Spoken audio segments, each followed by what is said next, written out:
Hi, Dr. Juliana. Thank you so much for coming on to Everyday Endorphins. It's so great to have you here. I'm so happy to have this conversation with you today. I know, and we were just talking about, like, right before we jumped on, how we only met a few months ago, but it feels like it's been a lifetime ago since meeting at the Eudaimonia Summit. So, it's crazy how fast time passes. And I remember going to your talk and it really sticking out to me. And I had so many follow up questions that I didn't have a chance to ask live in person. So, hence us sitting here today, really excited to spend the next 50 or so minutes really diving into your whole framework around holistic sexuality. And I think this interview is going to benefit a lot of people. And just before we actually dive in, quick side note disclaimer, if any family members are listening or coworkers, this is the perfect opportunity to I give you the permission to actually not listen right now, or you can listen, just don't bring it up to me after. We listen and we don't judge. You can exactly, we listen and we don't judge. But without further ado, Dr. Juliana, I'd love for you to start off by sharing a little bit about yourself and your background and how you got into research around sex and sex education and kind of how you came to where you are today. Oh, thank you. And thank you so much. I'm so happy that we met at Eudaimonia. That was a wonderful summit. I actually had a really great experience that weekend. And thank you so much for coming to my talk. It's not often in the wellness space that they include the topic of sexuality. So it felt really wonderful to be able to bring my work and to just bring the topic to health and wellness. So thank you for being one of the brave ones that comes. I came and you didn't know what to expect from the conversation. So thank you. And I'm so glad that you followed up so that we could have a more in-depth conversation too. It feels that way for me too. An hour goes very fast in a talk, and so much more that I want to be able to say and answer. So my background, and this is it's kind of unique. I started off as a kindergarten teacher. And so, at the beginning of my career, I taught, and through lots of meandering, I end up becoming a therapist, a marriage and family therapist. I have 2 licenses, and then I have an expertise in sexuality and menopause. And I love my life's work. And it has been something that, in some ways, I'm an unlikely person to be in a sexuality space. And also, it makes so much sense I'm here because it's so accessible to everybody.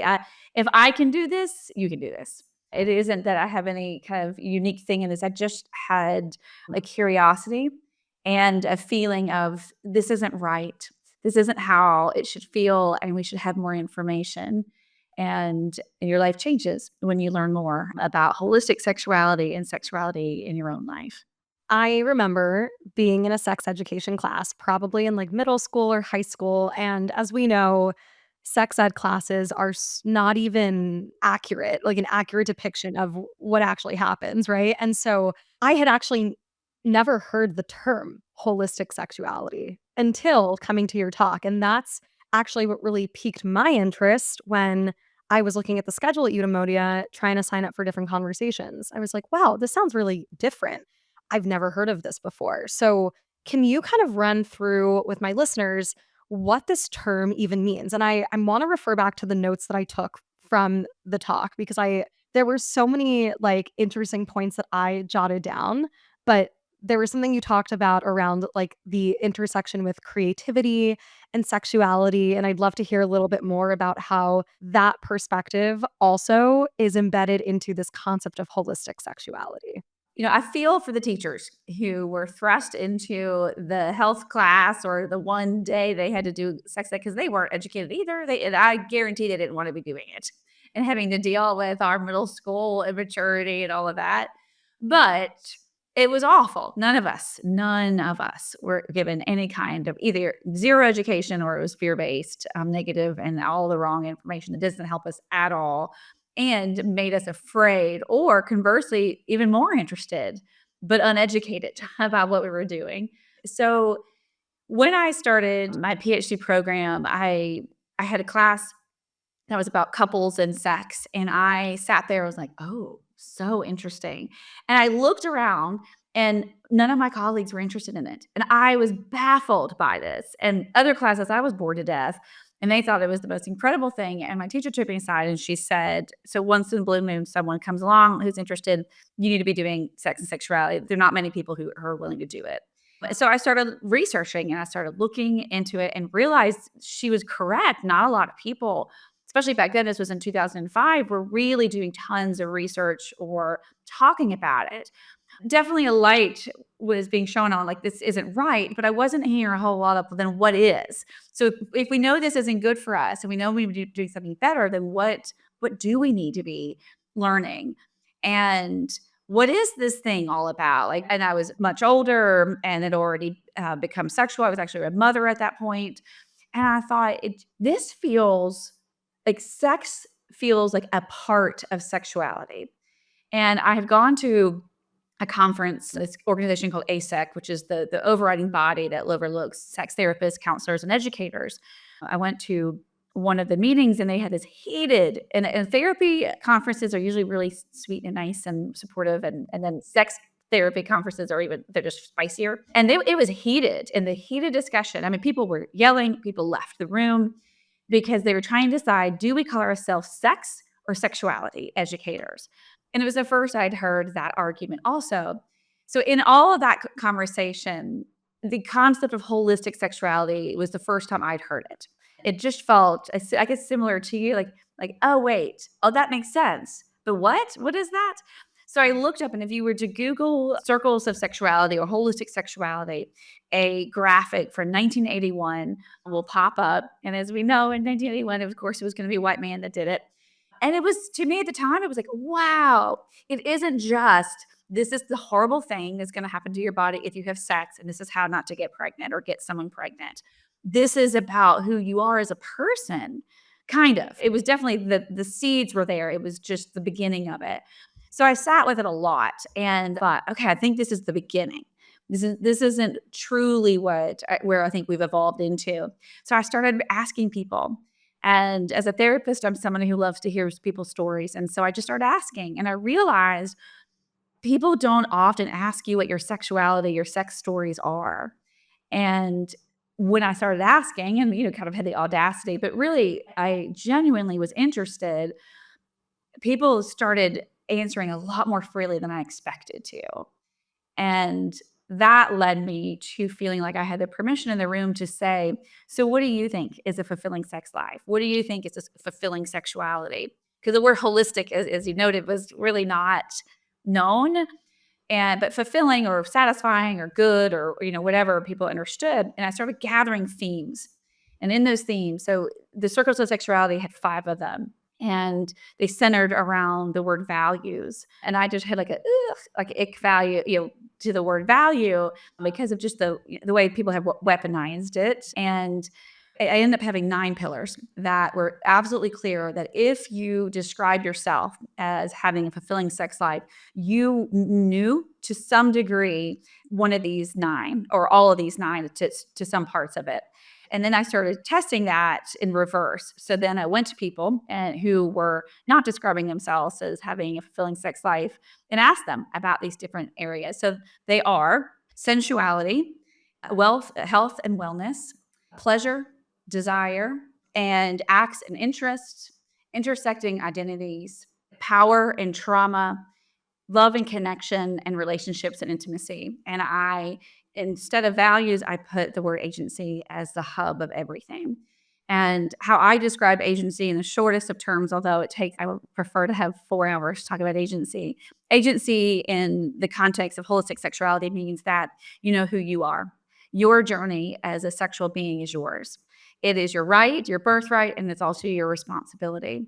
And that we know is in our own sexual agency that how we live ourselves and hold ourselves as holistic sexual beings is our journey next to somebody else's who gets to have their own journey. And so we don't oppress others, we don't marginalize others, we don't judge others, and we also are responsible for knowing who we are and learning how to navigate that. As a therapist, I say very often, it's really hard being a human. It's really hard being a human next to other people being humans. And that's even more so as speaking about sexuality.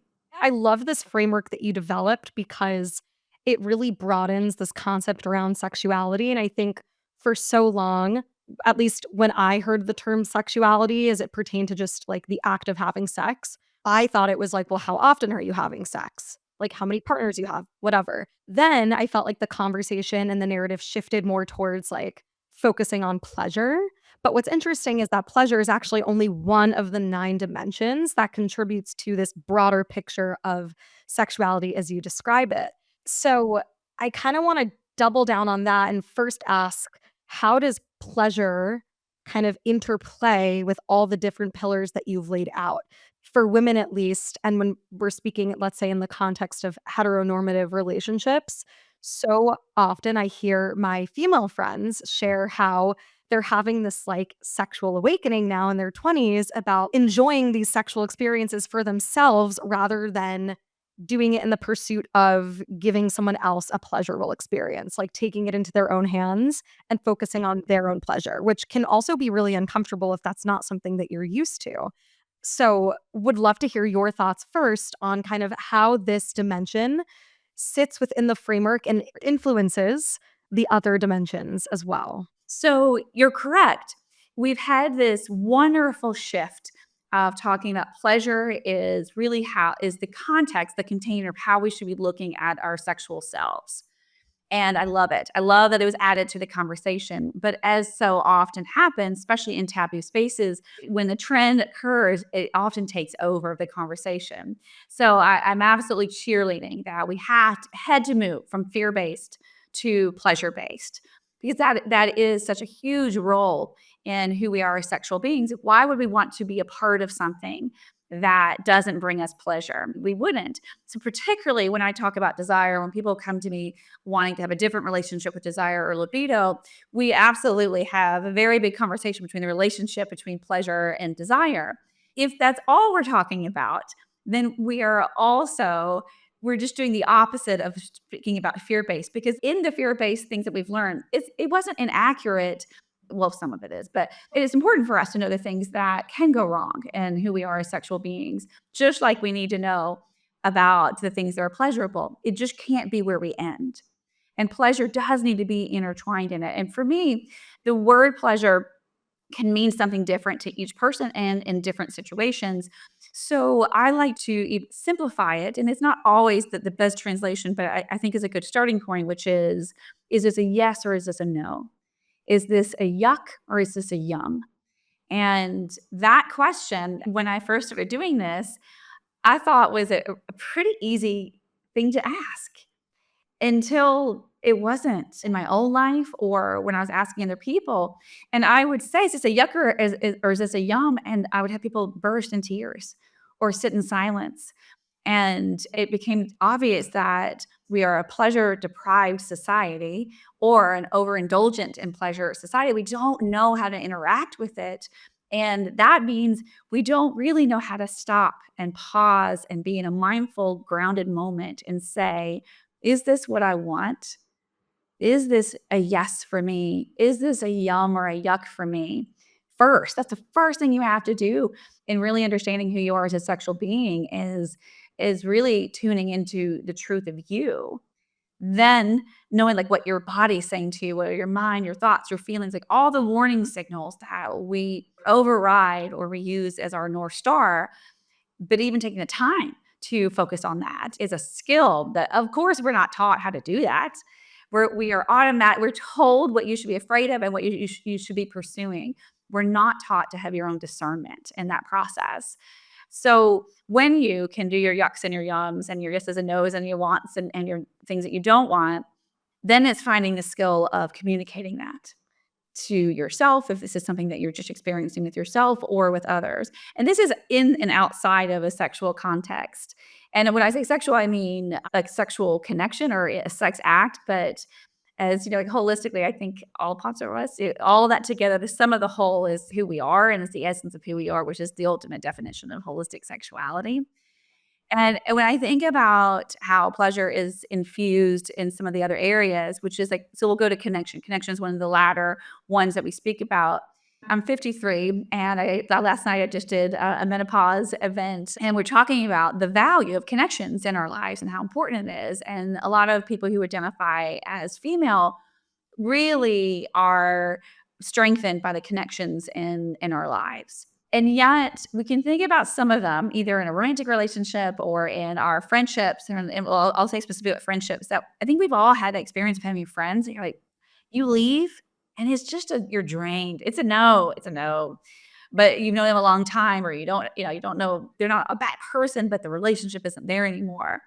And you override it and you override it and you know better and you're pissed off and you leave, or the interaction, or it's not a resounding yes, like that you have with someone else. And yet we pursue. And when we do this over and over again, whether it's in a connection and it's not a pleasurable connection to us, or in a sex act that we're not wanting to be a part of, that overriding builds a muscle memory and neural pathways that we don't want to be cemented and strengthened. We want the pleasure part of this. And pleasure doesn't mean this overindulgent thing, all the time. Pleasure means, am I serving the truth of who I am and what I need and where I'm moving forward to? That's ultimately what I think is the deeper definition of pleasure. Yes, it's the yes, wonderful. Yes, it's I love this flower. Yes, I love this sex act. Yes, I love this person that brings me so much pleasure. But really is am I showing up for myself? Am I asking the right questions? Am I voicing my needs and wants? And am I following that? I love that definition because I think it goes far beyond what people might correlate this concept of pleasure around your kinks or getting like super spicy in the bedroom. It's really maybe that's like one component of it, but that's really not what it's about. Like it's really about honoring what you enjoy and figuring out what you need. And even like being able to communicate that, I think, is one of the hardest things because I feel like, especially as women, and what I've heard from a lot of my peers and friends and the like is this shame that's clouded around when we don't know how to ask for what we want or when we don't even know what we want to begin with. I think that's like a huge area that can kind of knock our own self-confidence and self-esteem in the bedroom, which maybe can kind of inhibit our ability to experience pleasure because we don't even really know where to begin. And I think that's also why your piece on communication is so important, and connection too, because you want to be able to feel emotionally and psychologically safe to express your needs and desires to the partner that you're having these sexual acts with. Yes. Yes. You got it. So there's an exercise that I didn't come up with it. It's been like in the sex education world for a really long time, but I think is extremely powerful. And it's a 4 quadrant exercise. And was a beautiful place to start. And you can do it with any topic, but we'll stay spicy because I like what you had to say about it, because it's true. If people could hear what my days are like with my counseling sessions, what people are asking me about and wanting to know, is it normal? Is it okay? Those are questions that I understand why people ask it, because it can be scary to say. So I figured out a yes. And I'm afraid, I'm afraid what people are going to think, or, what people what if someone doesn't think that's a yes for them? And also I don't know, that scary place of I don't know. I've never asked. I've never been a part of a sex act that I even had the permission, the room to get myself or from a partner to say, yes, I want this. No, I don't. And it's this list. I had a list that you can look on my website, or you can look up a list of sex acts, and you go through the list. And one of so the 4 quadrants are sex acts that I've tried that I want to try again, sex acts that I have tried that pretty much feel like a no, sex acts that I haven't tried that I think so. Like I want to give that a go, and sex acts that I haven't tried that feels like a no-go, like just not going to do it. And you go through the list and you put them at each sex act and you put it in one of the 4 quadrants. And it is fascinating. It's a fascinating thing to go through. It tells you so much. For some people, just on paper that no one is ever going to see and no one will ever know about, you can do the privacy of your home. It is the scariest thing in the world. And others are like, bloop, bloop, bloop. Yeah. And like, okay, let's see what we got here. I had people have couples that go through it. I mean, it's really powerful because you have to have agency. Is the first thing that when I teach people holistic sexuality, it's your first act of active agency that I'm teaching in holistic sexuality, because I'm requiring you to check into your yeses and nos. You have to make a decision. I mean, it's not written in cement. And again, it's not published in the New York Times. It's just for you. But some people even still have a hard time deciding, and they want to maybe it. It depends, which I get. Of course, there's some things that it all is in the matter of context. But also, it's interesting how resistance people can have to owning what they want. It's a skill inside and outside of our sexual connections and sex acts. I also want to bring back the creativity question that you said earlier, because I think that's a big part of it too. Creativity and curiosity have an absolute foundation in who we are as holistic sexual beings, if it's going to be a part of a fulfilling part of your life that you attune to. In some cultures and some belief systems in our chakras, if you know the chakras, then our second chakra is the connection between sexuality and creativity. It's interesting because if that isn't already something that you know about, people can have some like, what are you talking about? But if you buy into it or if you already know about it, it really makes a lot of sense. And those who put those two together were quite wise. And I think it can be pretty powerful when you know how to mix the two.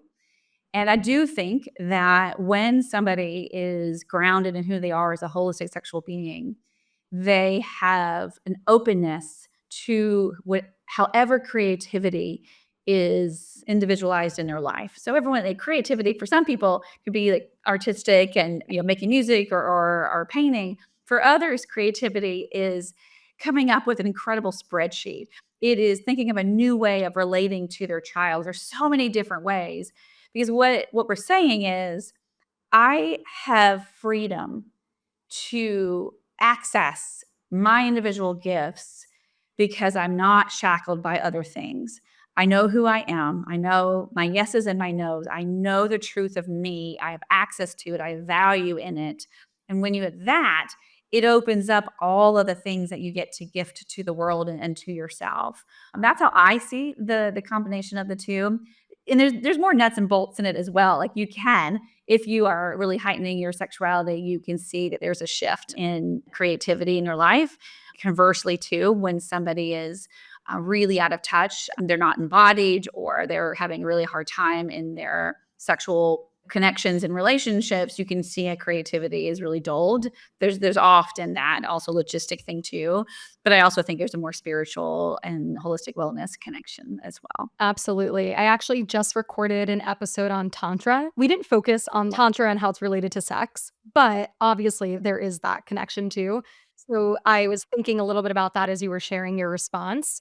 And I've noticed that you keep bringing up this term around this like feeling of embodiment, like being embodied in your sexuality. And there's a question that I wanted to ask you related to that pillar around relationships and connection, but I think it also ties into this ability for women in particular to feel embodied in their sexuality. So let's picture this. You're a single woman and you're engaging in sexual acts, but you don't have a consistent partner. You're not in a committed relationship.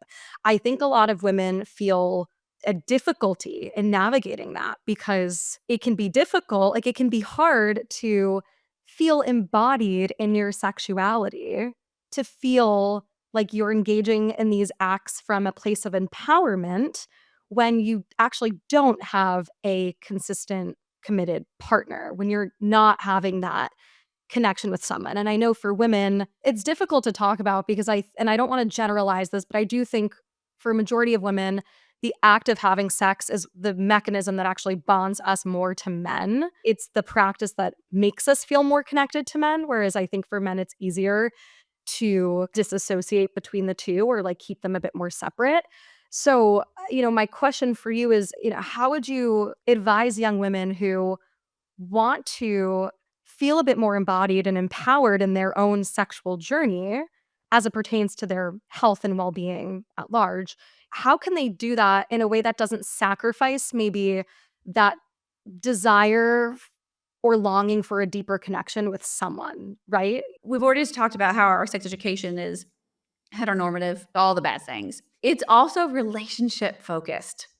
And I had a blind spot to that for quite some time because it was just such a part of the cultural norm to have your sexuality is always embedded in either the pursuit of a relationship or being in a relationship. And it wasn't until I was like, wait a second. And I was lucky enough to be mentored by Betty Dotson. And if you don't know who that is, look her up. She unfortunately passed away during COVID. But at 91, she was just the most amazing person. So incredible. Absolutely changed my life. And she's really the pioneer of self pleasure. And she started off as an artist. She actually started drawing women experiencing pleasure, self-pleasure. And you can imagine back in the 70s, that was quite controversial. And then she just started feeling that women really needed to be empowered. She used words I'm not sure I can use on your thing, but she was certain that when a woman had control over her pleasure and orgasms, that gave her the power to change her own world. And again, when you hear those statements, it can be like, what are you talking about? But I'm like, hell yes, I actually agree with that. And I do think the world heals through orgasms, but I also think that when you have that connection to your own pleasure and your own embodiment first, before you are in any way connecting it to any other being, that is a foundation that is absolutely fruitful in setting you up to have a more fulfilling, healthy, holistic sexual life. How many of us were given that? Not many. So hearing that is like, yes, yes, yes, yes, that resonates. And I don't know what to do because that I'm already, whatever age you are, shit, I've already started doing this already. And by the way, even if you're like, I actually just working with somebody recently who chose not to sexually connect until she was 42. It does not matter how old you are the first time that you started sexually connecting. You're already figuring out who you are as a sexual being well before you have your first sex act. And that's where we want to get at how we're becoming embodied. But for those of us that didn't happen, which is 99% of us, then what do? Then we do sit back. And I want this advice to go whether you're in a long-term relationship or you are single. And that is not halting activity if you're happy with that, but really taking time. Because another problem with sexuality is that we look at it as a luxury. It is bifurcated from the rest of our life. It's not necessary. It's an add-on. It's the cherry on top of our life. I disagree with that. I actually think it is a necessity. I think it's a huge part of our life, which again, if you think of it holistically, not just the sex act, that's just one of the pillars. If you look at all of who we are as a holistic sexual being, we cannot do that. So doing that as a single person, we don't need a partner. In fact, you can't have a partner while you're pursuing that. You have to be looking at yourself, or your yeses and nos and the grounding and agency of who you are will always be in context of somebody else in your life. And you won't have that feeling of embodiment that's truthful. When I first started off, and I continue, I mean, if you see me at a bus stop, I'm probably going to ask you if you make eye contact with me about your sex life. Oh, I mean, not really, but kind of. I'm open to it, always, and I hear tons of stories. It was so clear to me how many, especially people who identified, as female, were saying, "It just happened. It just happened. It just happened to me," and they weren't speaking about sexual violence. They were saying, I mean, it ultimately was consensual, or ultimately it wasn't harmful, but if you ask me, did I decide if I wanted to do that? No. We were kissing, and the next thing I knew, his penis was inside of me. It wasn't bad. I mean, like, it wasn't, but it was not ever a time that I was like, this is what I want. I never sat there and thought, yes, do I want this? And when you do that, that's the muscle memory I was speaking about earlier, is you start building a muscle memory outside of that. So as a single person, I think it's important, and I'm sure you're not surprised for me to say, self-pleasure is the thing. And then you should be doing self-pleasure whether you're partnered or not, but particularly it's the sex act that you had the most control over. I like teaching people to start asking themselves, do I want this? Do I not? In context of self-pleasure. What do I want to do with my hands? Is this a yes or is a no? Do I like this touch? Do I like this rhythm? Is this a yes? Is this yummy? Is this pleasurable? All those kind. Is it a no? And when it's a no, or if it's like it's a no when you're first starting out and looking at this. We want hell yeses in our pleasurable centers when we're learning how to become embodied. And we want to practice when it's a no, we stop. It's a no. If it's a maybe, it's a no. And alongside of that, when I said like creativity and curiosity are such a huge foundational parts of holistic sexuality, you have to be willing within all the safety components, like, again, a safety, you have to be able to have curiosity. To have curiosity to find your yeses and nos, you have to do things like, I call them no thank you bites, that if it's consensual, it's grounded in consent, and it feels safe to you, then, I mean, kind of try anything once. And then the context. And if it's a no, it's a no. That's what I say when I'm teaching my kids, to have other food. You just have to try. You can't look at it and say no. It looks gross. You don't know. So if you take a bite and it's awful, no, thank you. That's it. So I think we should do that in our sexual lives as well. Again, within safety and consent. And if it's a no, it's not a failure. It's a no. It's data. Great. So when a client will come back and they're like, it was awful. Oh, great. So now we know. Let's talk about what was awful about it. And number one, how did you know it was awful? How did your body tell you that this was awful? How did your mind? What were your feelings? All this, keep tuning into yourself. When you have that level of communication with yourself and the ability to voice it, so in self-pleasure, and again, I'll have people say out loud, "No." Then they're just, like, hanging out in their room, just self-pleasuring. They're like, "No, no, mm-mm." Like, "Yes." Or, "I don't wanna be doing it," because something that is really left out of our HISP or education is how to communicate. We're told to communicate, but we're not told how to. Even, like, in condom use, like, we should be using condoms. Women should be carrying them our own if you're having sex with those who have penises or sex toys. And yet, where were we told how that sounds when someone that you're with, a one night stand or whatever, is like, "Ooh, I don't have a condom." Or my clients who's in New York City, they door dashed condoms. And I was so proud of her because she knew she wanted to have sex, and it was all it was a very consensual thing, but it was also only going to be with a condom. And he didn't try to coerce her, but he absolutely would have done it without a condom. And we had practiced this well in advance. Well in advance. It was one of the things that she wanted on her list was to know how to have that. And where is that verbiage? Where is the script that you're given when it feels awkward? And then where's the script when you're like, wow, I mean, that was hot 20 minutes ago, but it took 20 minutes for the condoms arrive. And like, we gotta get this rolling again, like all of that. And then it's like, oh, okay, now the rip, the smell. I'm like, oh my God.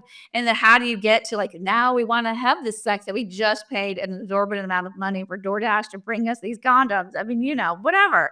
We have to do those things. So it starts when you're self pleasuring, saying out loud, even if it feels silly, I love this.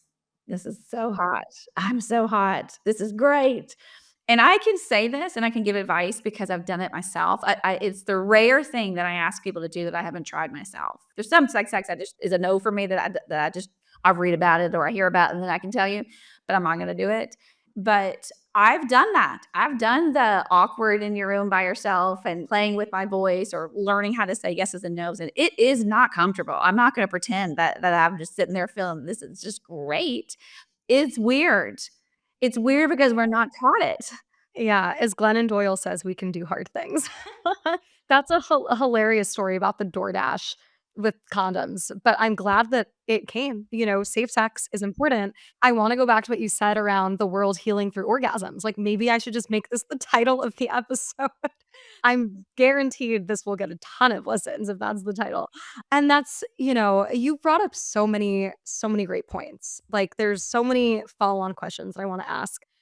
But it's so important and it's fantastic that you create a space for your clients to teach them how to communicate because I think that is probably one of the most difficult things to be able to do is like learning how to voice your opinion and your needs and your boundaries too. It's very awkward, it's very uncomfortable, but I think that is like absolutely the most important thing for prioritizing your pleasure, safe sex, making sure that you're doing something that's consensual, the laundry list it goes on. I wanted to go back to a point you mentioned earlier around self pleasure, but really being a sexual and rather sensual being, and how that actually kind of has nothing to do with the other party. And it really starts within yourself. I would love to hear if you have any advice on like any practices or strategies that people can adopt to harness their own sensuality, because I feel like so many times women in particular kind of look towards guys, if again we're talking in the heteronormative space, like look towards guys to give them some sort of validation or reassurance that yeah, like hey, I'm sexy, I'm hot. None of that. First of all, that's fleeting and it's not guaranteed, and why do we need to rely on someone else to say it or to believe it? Why can't we just believe it ourselves? So what can we do to start to believe it ourselves that have nothing to do with quote unquote sex acts? Like, what are things that we can do that are PC that have nothing to do with sex to make us feel more sexual, more sensual, more connected to ourselves? It took a while in my work, because again, like I'll say, like I was one of the lucky ones that in my training, but it was in my final year of my PhD program. So years of education did I hear even the word sex in the context of therapy. Same thing with in the medical community. So we're not really given a lot of education personally, and then we're not giving it professionally. But I did it on my own. I always intertwined the word sensuality and sexuality. I thought it was the same thing. If you were sensual, you were sexual. If you were sexual, you were sensual. And it took a bit for me to know. And I did not see myself as a sensual person. And I thought, well, that is for a woman with long curly hair and a flowy skirt and Bali. Like, and that's wonderful for her. And I love that for her, but that's not me. I can be sexual, but I'm just never going to be sensual. And I also joke, I'm half Canadian and I love Canadians. This is not a dig on Canadians, but my experience with it was that we had like boiled ham and my mom boiled asparagus. And that was, so I wasn't even given like the sensual like taste or like that kind of thing with growing up. It was, everything was functional. And my parents were in the medical community. So everything, the context was a wonderful, loving family, but it was not centrally based. That was for other people.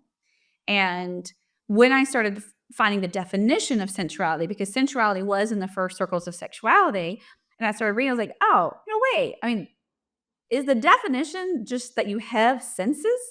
Is it that simple? Because I have that. Okay. And I was like, yeah, this is it. Okay. So I am a sensual being by default. So what is my version of sensuality in that? And I didn't know. And so I went on a I want to know venture. And I started completely outside of any sexual act. And I just started asking again, like I was like a broken record with the yeses and the nos, but that's really where I started. And I started talking about pleasure. And so I started using the words instead of saying, like, did it make you happy? Was it fun? Was it what, that I started saying, did it bring you pleasure? And when I would say that, I'm like, oh gosh, you're so weird. Like you always say the weirdest thing. I'm like, yes, but did it bring you pleasure? And I would say, ask me if it brought me pleasure. No, it didn't. Or like, yes, it did. Or like, this brings me so much pleasure. And I started talking like that and using that in the context of my senses. And I love doing the physical senses. It's one of the things that people can relate to pretty easily. And especially if I'm giving a talk, I'll go through the 4 different types of touch. And again, it goes back to that place of like, what is your body telling you? What are your feelings? What are your thoughts? What are your body responses to it? And I love doing it in a group because I'll have people say out loud, yuck or yum. So that the sense of water, like this is one of the touches of water. And I'll have people do it to their arms and then say as quickly as you can, yuck or yum, yuck or yum. And when you have like half of the room saying yuck and the other half saying yum, they're always like, what? Like, what? And I remember when I was doing that, air is a touch like this. And when I first did it, I was like, oh, it is such a yuck. I mean, it's just like, no, thank you. And next to people who are like, that is so, like, please do air all over me. And that was incredibly profound. It was pretty as profound for me as a lot of people have with the 5 love languages. That to me, there's problems with that book. But one of the things that I thought had the most impact was that it was the first time for a lot of people, they realized that yes, you have a love language, but other people have a different love language, and that's how they need you working with them. It's the same thing with our senses. It's one of those things that you do need to know about who you are as a sensual being. You also, if you're ever going to connect with anybody else inside or outside of a sexual context, you need to know who they are as a sensual being, which is not the same thing as sexual. Sensual is that you are attuning to your 5 senses if you have access to all 5. Not everybody does, and not everybody has the same access or experience with the senses that you do have access to. And for some people, that is mind-blowing. It never occurred to them. And I get to be a sensual being next to the made-up woman in Bali being her sensual self, who she may not even think that's who her way of being sensual, next to all other beings. And other genders besides women are sensual too. And for those who are male identified, you don't have to just be in yoga pants with a man bun to be a sensual person. You can be like a jock or whatever and be a sensual guy. It's not sensual. It's not synonymous with feminine.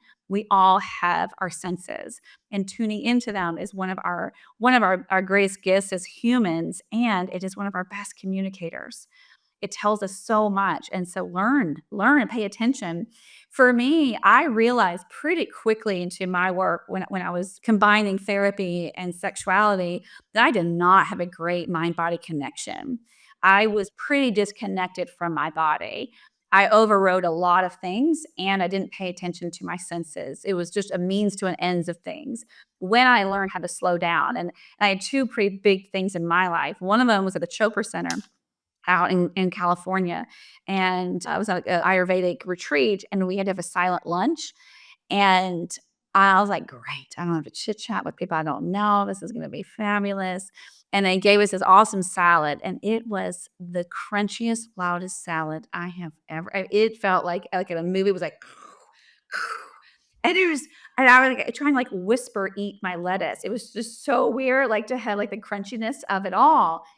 And once I got over the bizarre awkwardness that I had, that really came out of nowhere. Who thought I would feel embarrassed eating a salad? How weird is that?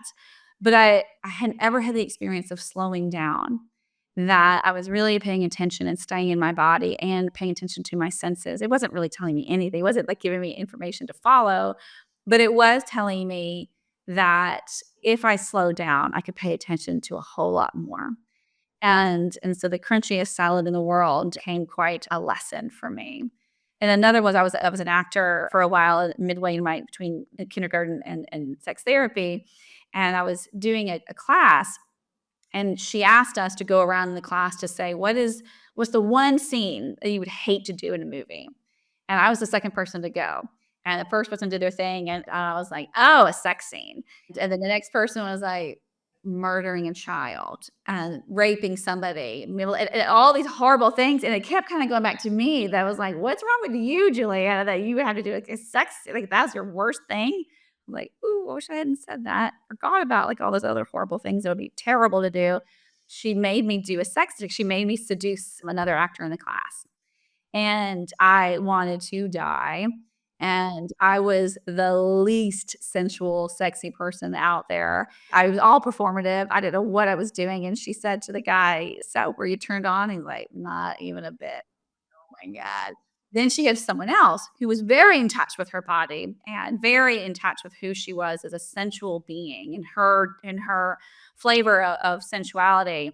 And everyone was just like, "Oh my god, that was so hot." And like she's like, "So what was that like, Price?" And he's like, "I can't even say words." And she looked at me and she's like, "Figure your shit out, Juliana. Whatever that was, you got to figure that out."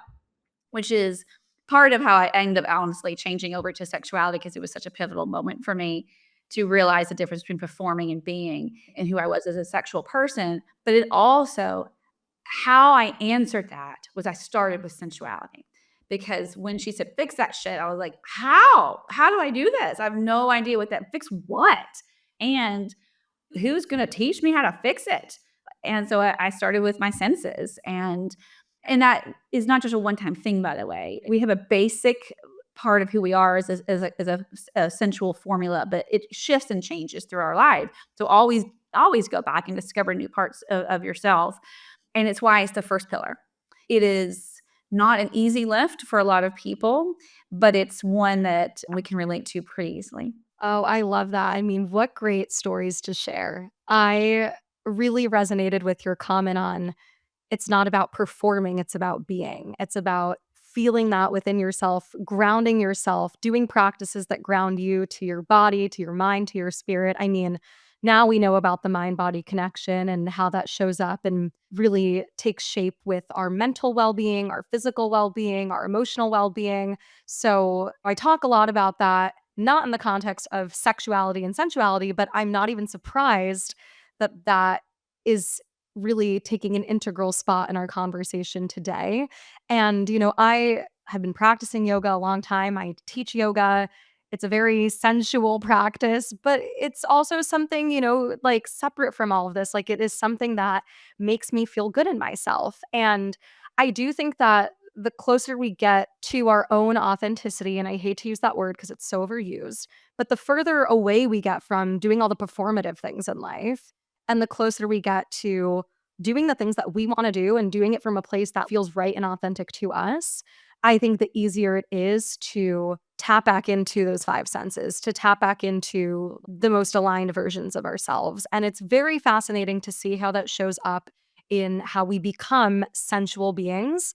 And I actually really love this approach because I think it's going to shift my mindset, or rather, it's like giving me language to kind of put behind the importance of like filling up your cup first before kind of looking to things outside of yourself in a sexual context to feel fulfilled, because no one can give you that sense of fulfillment or satisfaction. Like you have to give that to yourself first on a more like psychological level. And so I really like the way that you laid out the differences between sensuality and sexuality, and how it really isn't all about like the sex acts, but these other grounding practices you can do to feel more embodied in yourself. And I will say, I was the woman in Bali once upon a time. Did my yoga teacher training in Bali, and that was one of the best times of my life. And boy, did I feel very sensual because I felt very connected to my yoga practice, to nature, to like, oh my God, take me back. But I loved that example because I resonated with it. I love that you're saying that because you said exactly what really people are talking about, which is it wasn't your beautiful curly hair and the flowing skirts. That's part of it. It was even you talking about it, you started like glowing and it had this thing like, I want that. That is what I was talking about of like a sensual person is somebody who's really in touch with who you are, who your senses are. And there's just a verb with that. And in certain areas, some of that involves a flowy skirt in yoga. And that is fabulous. It can also be in other places too. But what I was envying, what I wanted was I wanted to be a woman who knew who I was and I could wear whatever outfit I wanted to, which by the way, I have curly hair and wear flowy skirts too. But I understand the difference of that now. But like Betty, the when I was my mentor I was talking about, she had spiked short hair and wore like a spiked collar. And she was like, yes, I'm a sensual being. It meant something different. She was just so in touch with who she was. And there are two things that I want to bring up that just kind of reminded me of about being single. So going back to that client I told you about that did the DoorDash for condoms, one of the things that we talk about, and I do this with other clients too, who are unpartnered and wanting that, not everybody does, but in wanting that, was if you are in the dating scene and you think you want to be sexual with somebody, and that can be you've known them 10 minutes and you know you want to do it, or, 5 dates, whatever, is if outside of a sexual context, if you practice saying what you need and what you want, and having situations where you pay attention to the other person, doesn't matter what gender it is voicing what they need and want. It doesn't always translate to that happening in a sexual context. But if they're not doing that outside of a sexual context, it is a very, very bright sign they're not going to do that within it. So I like teaching people who are in that world to look out for that and to set that up. And some of the best kind of situations is with servers because we know some people treat the serving industry terribly. You can learn a lot by that, but you can also learn a whole lot about how they handle you wanting something different than what they want. And if they don't know how to handle that well, I'd think twice about becoming sexual with them early in it. And if you are, or if you see yourself not voicing what you need and what you want for whatever reason, and you don't know how to have your voice with that person outside of a sexual context, it probably means you're not going to do that inside one too. It's not always, this is not 100%, but it's a pretty good thing rule of thumb to go by. The second thing is, I had a woman who came to a workshop of mine and we're, having a conversation and she's like, I am so hot right now. I want to go do all the no thank you bites. I am convinced, and there is no one out there. There's just no one. And I've got standards. I'm not going to go just do this stuff. And I do believe that there's context to it. She's like, what do I do? I don't want to have all these ideas and have no way to practice it. And she's like, can I like hire somebody or how do I find somebody to do this? And she's like, I want to go through the whole sex list. Boop, boop, boop, boop, boop. And I want to know where to put these in the categories. And so we ended up working together. We came up with a script. We came up with a way, and she went out there. She had a wide repertoire of how to find somebody. She ended up not using a sex worker. She ended up finding somebody, and she went, and she was heterosexual. And she went up to him. She's like, "So I have a list. I want to try it. I don't want to give to you.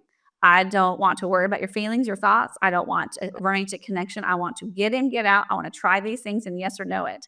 And she's like, can you meet me there?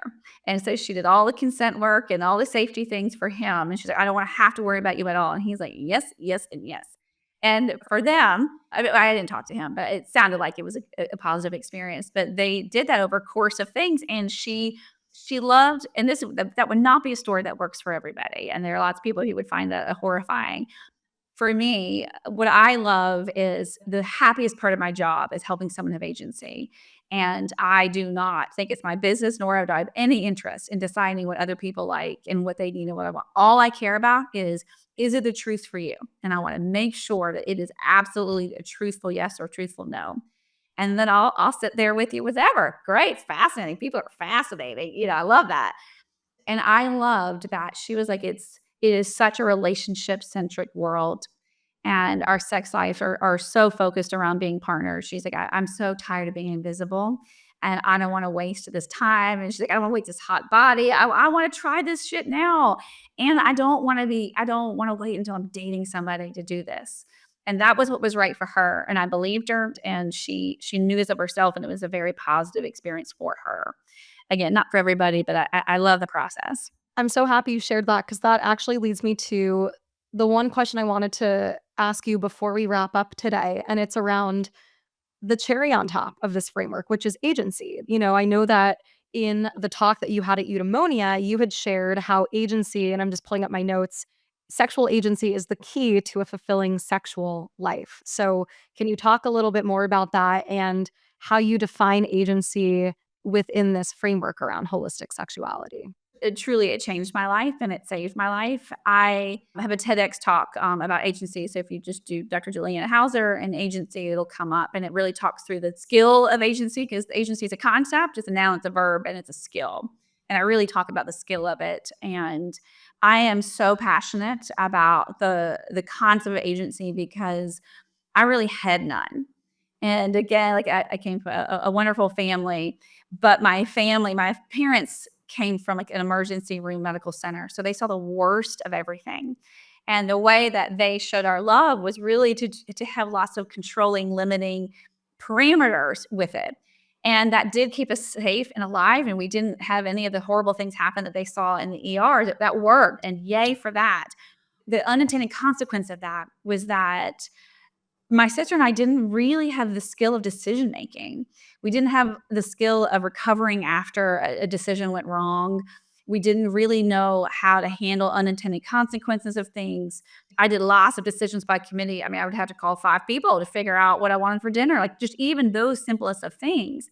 And how I was showing up as a relationship or sexual person was whatever the other person wanted. People asked me what my spirit animal was, I'd say chameleon, and I was so proud of that. And if anyone thinks they're chameleon, that's not ragging on it. But what I discovered about myself was it meant I was never who I was. I was always in a position of, what do you want me to be? What do you need? What do you want? And I thought that meant I knew who I was. I was a chameleon. That's who I am.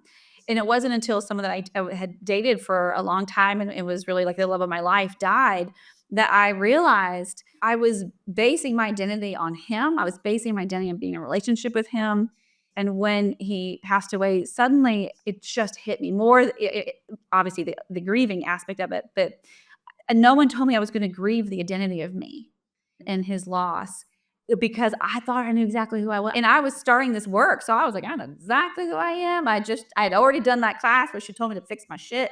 And so I was really proud of who I was as a sexual being with him. I knew who I was, and I didn't. And I never wanted to feel that vulnerable again. It was incredibly vulnerable to not know me. And so I, again, kind of I was like, well, no one's teaching me this, so I'm going to figure this out. And I don't remember where I found it, but there was some article that I read that said agency. And I was like, what is that? They didn't define it like how I define it, but the word felt right. You can say sovereignty. You can say having your voice. It's hard for me to distill it down, but I finally distill it down to simplest way is learn your terms and live your terms. So learning who you are and then learning how to live them. And you have to do both, knowing the truth of you. And for me, that's how it intersects with sexuality, because if I know who I am and I know how to live who I am, then I'm not going to be getting myself into situations, or I can get myself out of it much more quickly, or can recover more quickly in a place where I'm showing up for myself. And in agency, and I'll do a little soapbox, I value agency over empowerment. I think that we do boundaries. The boundaries is like kindergarten. And then we go to empowerment, and people either go from boundaries, which is boundaries that you have with other people, is number one, then boundaries with yourself is number two. Then you go into the empowerment train. And empowerment is wonderful because you realize it feels really good when you have boundaries and people follow it. A lot of times people will hop off to entitlement for a little bit, and that's terrible. We don't want to be entitled. We go back to empowerment, and a lot of the empowerment movements are really great because we're saying we're really, really empowered. But what empowerment stops and it comes short, where agency picks up, and why I think that's more the PhD of it, is empowerment is individual and agency is relational. In my work, I do lots of couples therapy work, and just people in general. If you're going to be a human next to another human, you have got to learn how to handle conflict, and you have to learn how to be whole into yourself next to somebody else who's whole into themselves. And sometimes that's great when we all want the same thing, but when we don't, whether that is in a relationship or in a social justice movement or politics or in your sex life, if you don't know how to navigate the differences and not oppress and marginalize or be hurt by someone else wanting something different, then your relationship and your empowerment only goes so far. And then the relationship has to end, or you have to make the other person really wrong. Agency allows you to stay true to yourself, understanding someone else gets to be true to themselves too. And we figure out relationally how to handle that. Agency does not mean that you accept everything. It doesn't. We don't handle oppression and marginalization. We don't do any of that kind of stuff. That's not agency. But it does mean I have to figure out who you are. And truly, you can't accept someone who or they are if you really don't know who you are. Then you're a chameleon in performing. Wow. I think we need to do a follow-up episode just on agency because I could go another hour asking you so many questions. Thank you for your honesty and openness and sharing that experience and how you came to realize agency was that aha moment for you with the love of your life and him passing. And I think even just like the way we move through grief is like a whole other topic we could talk about too, and how it pertains to like building back your own identity, even uncovering what that even is and how that interplays and into everything that we've been talking about today. But as I heard you kind of share that, I couldn't agree more. And I think it's actually a really powerful thing to be able to hold onto your identity and stay true to who you are while also acknowledging the other person is who they're going to be and you can't change them. But how do you find some sort of middle ground? How do you manage conflict? How do you move past whatever that difficulty is, while still honoring and acknowledging your own personal boundaries and respecting the other person's too? So perhaps we leave that to a part two because I think there's a lot that we can unpack there. And I have a lot of questions, but I would love to round out this interview, Dr. Juliana, with bringing it back to the theme of the podcast, which is about endorphins. And earlier you were talking about finding what brings you pleasure. And in the back of my mind, I kept thinking, find what brings you endorphins, find what brings you endorphins, because that's what I always talk about. I'll die on that stand. It's like, my motto is the importance of coming back to the things that spark joy in life, that make you feel more connected to yourself. I mean, to bring it back to what we're talking about, making you feel more sensual and embodied. Like, what are those things that bring you that sense of joy and happiness that you want to anchor onto to feel more true to who you are? So, the final question that I will leave you with, Dr. Juliana, is what is something that brings you a bit of endorphins every day? I love challenging myself, and I love doing different things. And so like, when I write like friend, like, guess what I'm doing? Like, who knows? I mean, Juliana, with you have no idea. So last week, I drove 4 hours to do this. I drove 4 hours. It was a half an hour that I was given this, and I hugged a sloth for, for half an hour. And it was endorphin amazing filled. It was so incredible. And even just and it was kind of the, like, absurdity of it. It was the anticipatory endorphins that I felt it just I knew it was gonna come to me. I didn't know if I was gonna cry, laugh, or whatever. I didn't know how I was gonna respond to that experience. And I floated away, and for those 4 hours on the drive home, I was just flooded with the feelings of pleasure and endorphins, and it was so great. That is hilarious. I've never heard someone say that hugging a sloth is what's brought them joy, but I could imagine that to be a really fun experience. They're so adorable. They like sleep all day, they hug trees. Like I mean, I sleep with a weighted blanket, so I'm just imagining, like, having a little sloth, like, to just hold on to. It's like a little baby that It was so sweet. It was so dear. it's like having some, like, weight on your chest just to hold on to is, like, so lovely. And it's just like the novelty too.